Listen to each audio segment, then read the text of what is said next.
Hello everybody, welcome to today's video. Today we are going to talk about some very interesting myths that are common among undergraduate students and also young professionals regarding their careers.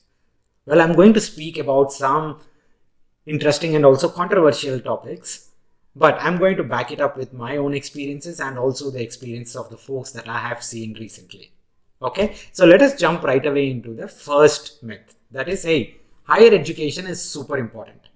Right? Folks after undergrad believe that, hey, if they need to grow in their careers, either they need to get masters, MBA, MIM, PhDs, or doesn't matter, even if it is a distance education, it helps. That's the perspective among a lot of students. Right?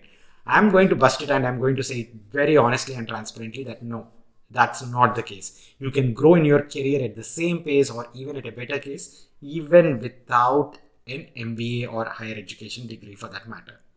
Right? What matters is if that degree is coming from a top university. Distance education is not that helpful. Nowadays, probably you can get the same knowledge from YouTube. Right? You can get the same knowledge from Udemy, Unacademy, and a bunch of these websites. Right? What matters is that, hey, your experiences in a classroom when you are going to a top university, those can't be replicated. So going to a top university makes a lot of difference, but going to probably even a mid-tier university is not going to make a lot of difference in your careers. Right? That's the first thing. I hope that is very clear, right? Any degree and every degree is not going to be helpful. The second point that I also want to say is with respect to timing. Folks want to finish and get out the degree out of their way immediately, like less than 1 year after undergrad, they are like already in a rush to do their next education. Right? Absolutely not required. I did my MBA 7 years post undergrad. I had some great network, I had a great classroom experience and also good career path after MBA. All these things even with 7 years experience before MBA. Right? So don't rush even if it takes an additional year for you to actually get into that better college, please take that extra year. Because nobody is going to judge you on how many years have you taken to get that MBA degree. Folks are now going and getting their degrees even after 10 years and 12 years of work experience. So please don't rush. Rush to get into a good college, but not to get a degree in general. Now moving on into the second myth, right? That is, hey, your undergrad degree, right? Hey, the branch of your undergrad degree matters a lot in your career growth. Again, let me be very clear. I am a metallurgy graduate. I have a lot of friends from different backgrounds, civil, mining, ceramic, a bunch of these backgrounds. And I can say with like all honesty that, hey, your undergrad background, the degree itself doesn't matter a lot, right? When it matters is in your campus placements, and that's going to be the only time it matters, like what is the degree that you have. You can immediately jump after your undergrad into a different career path, like I did. I moved from metallurgy to data analytics within 6 months after undergrad, right? I have a friend in petroleum engineering. He did an undergrad from petroleum, then he moved to a public sector company, and then from public sector company he moved into Shell, and he's earning like close to 40-50 lakhs per annum right now with 5 to 7 years experience. Right? Nothing stops if you are coming from like petroleum or civil or mechanical or metallurgy, any of these backgrounds. You can still have a great career. You can still grow at a great pace. Right? What matters though is that, hey, are you focusing on one specific individual data field, career stream, whatever it is, right? Focus on one area. It could be digital marketing, artificial intelligence, or even petroleum engineering itself. Doesn't matter. You need to just focus on one thing, whether it's in the same branch or a different career path. Doesn't matter, right? So please don't ever feel that it's a hindrance. Now, my only advice to the folks who come from the circuit branches, right? Electronics, electrical, information technology, computer science, any of these branches. Yes, there is an advantage in the campus placements itself, but that advantage nullifies immediately once you step out of the campus.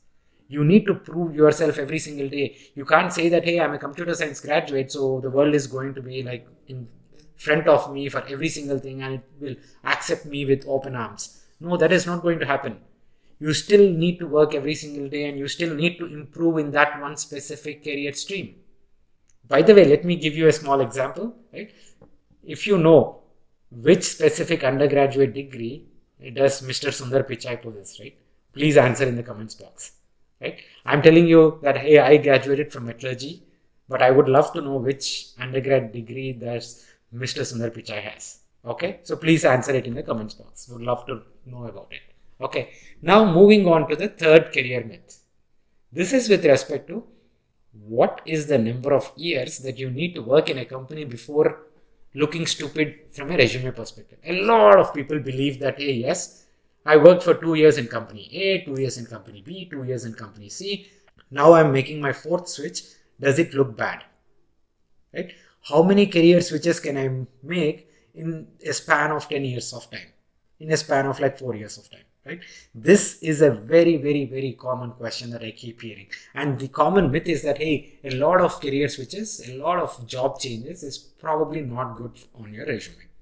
Let me tell you honestly, right? A job switch, frequent job shifting is bad. I agree with that, right? But if you switch for the right reason, right? That, hey, you are actually moving in to learn, you are moving in to learn for a better role, or you are having, let's say, 100% salary growth, nobody is going to question that. If you are starting with, let's say, 3 lakh, 4 lakh per annum, if you are sticking to the same company for the next 5 years, you are probably going to get to 10 lakhs per annum, right? From a salary perspective. Now, if you switch 3 jobs, probably you are reaching 15 lakhs per annum, right? Nobody is going to ask you, hey, why you did that? It is a perfectly common thing for folks to switch. Earlier in our previous generation, folks used to stay in the same job for 30 to 40 years. My father stayed in the same railways job for 40 years. Right? I shifted 3 jobs in 10 years. Right? Now, the definition of stability itself is changing. If you are sticking to the same industry or if you are sticking to the same career path, it is fine. And if you are moving from one job to another job with, let's say, 2 years of experience, it is still fine. Let me repeat it. If you are having at least 2 years of experience in a job and if you are looking forward to move, it is completely fine. What doesn't work is the timing of the job switch itself. If you are applying for an MBA degree or a master's degree in the next 6 months, right? For fall 2023, if you are applying, let's say by this October or November, if you switch your job now, then it doesn't make sense. You need to write a lot about your last job, your last role. You also need to get a recommendation from your previous manager. All these things are a part of the application, right? So if you switch now and there is only 6 months before your application is due, it doesn't make a lot of sense for you, right? So please don't do these job switches if you are thinking about higher education. Continuity matters there from an application perspective. But overall, across the corporate career, the outlook is that, hey, yes, if you are learning consistently and if you are growing in your career and if your salary is also growing, right, then frequent job switches, let's say around like 2 years, once every 2 years is absolutely considered to be okay, right? I don't know what you are thinking, but I have seen people make a lot of switches recently and they are doing absolutely fine. Nothing wrong with them. I've also seen folks having like 5 to 7 years of experience. That is fine too, but the clear difference that I'm noticing is the level of salary. The folks who are switching frequently have a lot of higher salary growth rate compared to the others. So think about it and see if you really want to. Absolutely nothing should stop you from doing that switch. So these are the 3 myths that I wanted to talk about. Number 1 being like, hey, higher education, is it mandatory? The degree matters, right? The school matters even more and not just from wherever you do it. That's number 1. The second one is about, hey, what is your background itself in the undergraduate space, right? Doesn't matter. You are civil engineering, mechanical, or you are coming with a generalist background or law background or CA background, doesn't really matter. All these backgrounds will get into the same playing field sooner rather than later. Okay, that's number 2. Number 3 is with respect to how many job switches can you make. Ideally, 2 years at the least in every job makes a lot of sense.